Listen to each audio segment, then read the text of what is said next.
Welcome to Brain Vision. Hi everyone, so what we have is chickens that are being cooled in an immersive cooler that is taking the heat away with water. So we know that the average mass of each chicken is 2.2 kilograms and the specific heat capacity of each chicken is 3.54 kilojoules per kilogram degree Celsius. We know that the cooler is starting out at a temperature of 0.5 degrees Celsius and these chickens are dropped in at a temperature of 15 degrees C at a rate of 500 chickens per hour. These chickens are cooled to 3 degrees Celsius before they are removed from this cooler. What we're asked to find is the heat transfer from the chickens and the mass flow rate of the water through this cooler if the delta T of the water is to remain less than 2 degrees Celsius. So the first thing we're going to do is go ahead and state our assumptions. So we're going to assume that things are operating in steady state conditions, so properties will not be changing with time. And we're also going to assume that our thermal properties of our two masses here, both the chicken and the water, are constant.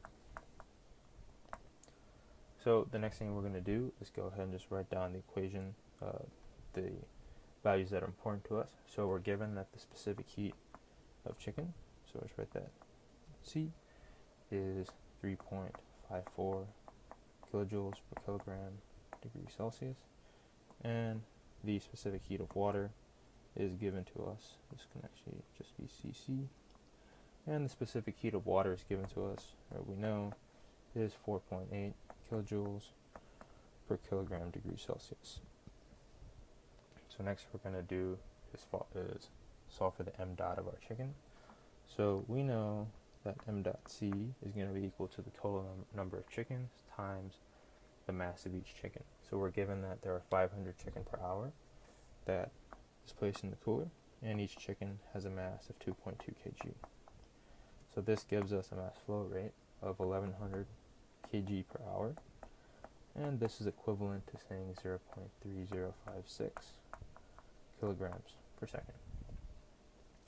Now what we can do is go ahead and do our energy balance. So we can say that the total energy coming in minus the total energy leaving is equal to the change in energy of the system. Recall that we are operating in steady state conditions, so this change in energy in the system is going to be equal to 0. Therefore we can say that the energy coming in is equal to the energy leaving the system. We can go ahead and break down these constituents and say that the energy coming in is going to be equal to the mass times the enthalpy of the incoming chicken, which is going to be equal to the heat that is removed plus the total enthalpy that is leaving the system. Now we can go ahead and solve for Q out and also plug in using the idea that we know that enthalpy is equal to C times the temperature, and say that C out is equal to m dot chicken Cp T1 minus T2. Now we're actually given the Cp and the temperatures, and we solved for the mass previously, so we can solve for Q out that is equal to 13.0 kilowatts. Next, what we can do is we can say that since the heat gain in the chiller is negligible, that the heat that is lost by the chicken is going to the water. So we can say that Q out is equal to QW, which is the heat gain to the water, and that's also equal to 13.0 kilowatts. Now remember that we are asked to solve for the mass flow such that the temperature of the water does not rise by more than 2 degrees as it goes through the chiller. So what we can do is we can say that the m dot of the water is equal to the total heat that is given to the water, and divide that by Cp times delta T of the water.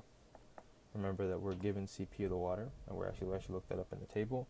Delta T is 2 degrees, and QW is 13.0 kilowatts, so we get an m dot of water equal to 1.55 kilograms per second, and that's our final answer.